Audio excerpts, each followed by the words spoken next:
this thing up. Gotta help.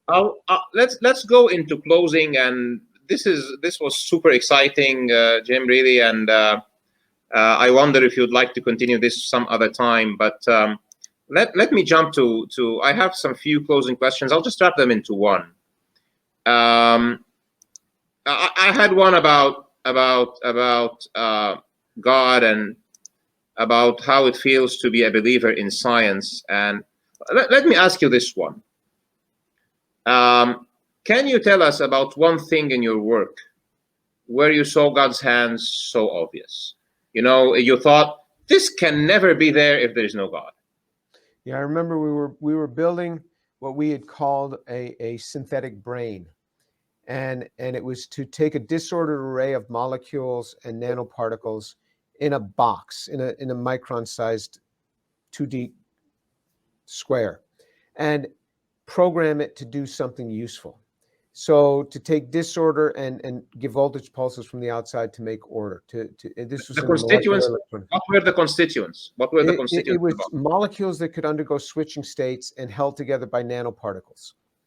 And we were able to make very, very simple little things like an AND gate, like an OR gate, like a NOR gate. So those are like biological transistors, let's say, more or less? Something like that. But then at the same time, my son, who was about 4 or 5 years old at the time, came running toward me.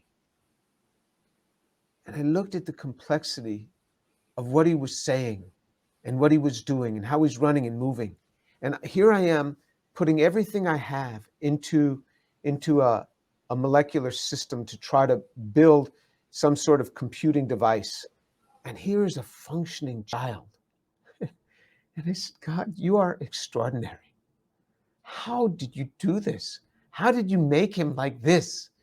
This is just utterly amazing. And this is the beauty of being a scientist. You get to look at the things that are ubiquitous around us, and you say, this is utterly amazing. How? And I just had to give glory to God. I had to give glory to God. I love God so much. He means everything to me. I love serving him. I love honoring him. I just enjoy doing my work and knowing him. And when I look at biology, and then I look at the simple things that I do, I just give glory to God. I said, Lord, you are extraordinary.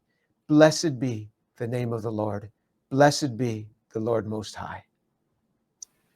I think that was too marvelous to say anything after it. It's just consistent with what we say, that real scientists are the ones who glorify God. Dr. Tour, I don't know. I'm endlessly thankful to you for this amazing talk, and for sure, I'd love if you can spend some more time here. We had some questions from the audience, but most of the comments are actually commending what you were saying and agreeing to it. So thank you so much for being here. Thank you.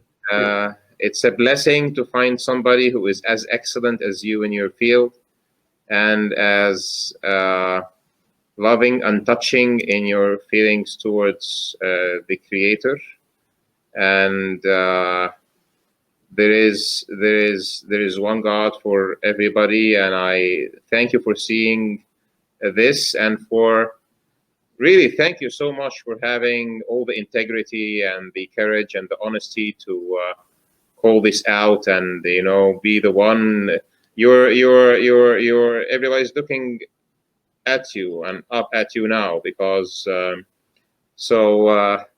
stand strong there, Dr. Tour, and thank you very much for being here with me today. Thank you. Thank you so much. So everyone, thank you for watching this, and God bless Dr. Tour and your pursuit of truth and pursuit of science and service to humanity through the great things that you're doing. Thank you. And see you again soon. Bye-bye. Hopefully. Bye-bye.